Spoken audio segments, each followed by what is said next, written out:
Hey Bible lovers, I'm Tim Nichols, and I'm here to bring you your Nichols Worth. And today from Holman, we have the CSB Spurgeon Study Bible in the Handcrafted series with the goatskin leather. So let's check this thing out. First of all, I want to take a quick look at the previous edition. Now, the previous edition had all sorts of cover options to include hardback cloth overboard, of course your goatskin, and some faux leathers. One thing I really like about this one is the accent stitching on the inside, but it is not edge-lined, and that does mean that it's prone to possibly break over time. It does seem to have some reinforcement tape in there. And when you get into the text, it's a beautiful text block. This is going to have the exact same text block, so it's not going to have the premium paper that you're looking for. But what it does have is a beautiful goatskin cover. It's going to have that classic spine that you see from the Holman Handcrafted collection. And this is really deeply embossed, so that's really nice. And it's got tooled hubs. 3 pretty decent ribbons. I could stand them just to be a little bit longer on a big Bible like this, but they are well made. They have those creases in it. Those will come out over time. If you want to accelerate it, you can actually put a cool iron on them and just sear those off and they'll straighten right out. With that said, let's take a look at the liner. Now this is a nice floppy goatskin. It's got a really good grain. And the liner is a cowhide liner, perimeter gilt line. Corners, they're not bad on this. I don't hate those corners, especially for a mass-produced Bible. Now, one thing I noticed about this one that is different than some of the others is the edge line is very thin here.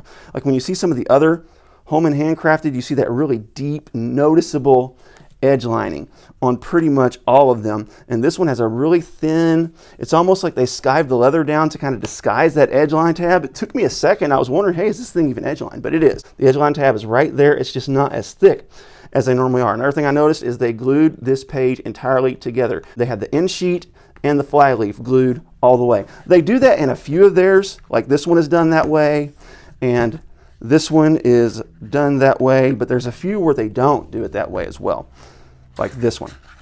And then they added extras, so I'm not sure what the purpose behind all that is, but constructionally it doesn't matter. It's just more cosmetic in your preference. I actually like it this way because I feel like it's way more secure. So once you get into the text block, this is a 33 GSM paper. It is line matched. It's got a really nice gutter space. Double column, 10.75 font, green accents, which the green accents take a little bit of getting used to when you see that red art gilding. At first I was like, whew, but once I got used to it, you know what? I kind of like it. It's really nice. So with all that said, if you're looking for the 36 GSM premium paper they use on some of their premium Bibles, that's not what this is. This is the exact same text block that's in the regular goatskin and in your faux leather, fake leather ones, and all that business. So if that's a frustration for you, then, well, it's something you're either going to have to deal with or you just don't get this one. It's just kind of the way it is. So they have some quotes from Charles Spurgeon kind of sprinkled throughout here, and then they have some verses that tie into what Spurgeon has to say. And then down here, what they have is commentary from Spurgeon's sermons, writings, devotionals, and different things like that. Another thing they have that's really cool is they have some sermons that were lost in time that have been found, and they just put a scan of them right here. But if you can't read the writing, they went ahead and put them in typeset right here so you can read it easily. Now, this is going to be kind of rearranged to the CSB, because the CSB wasn't a thing back when Spurgeon was alive. He was using the King James. So we have some lost sermons. We have them scanned. We have them typed out. And then, of course, we have the book introductions. You're going to see these have the circumstances of writing, the things you would see typically in a Holman study Bible. And then it'll have a quote from Charles Spurgeon on like the Psalms or Exodus or Genesis. Now what's really nice about the Psalms is we have his Treasury of David to draw from. So you're going to be very familiar with some of these writings because these are all pretty much going to be from the Treasury of David. There's another lost sermon, really cool. I think those are just really neat. These are really worth having to me. Once you get to the New Testament, these have the words of Christ in black. There are no red letters.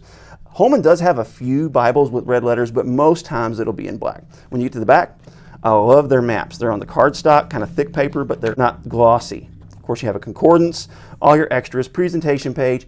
One complaint. If I could just file one little complaint with Holman and ask them to do one little bitty, itty-bitty thing for me. They got it right on this one. Because this tells you what the Bible is. It tells you it's a Holy Bible, Christian Standard Bible, made by Holman. But instead of putting the CSB logo on there, why don't you put the type of Bible this is? Because these are all different study Bibles.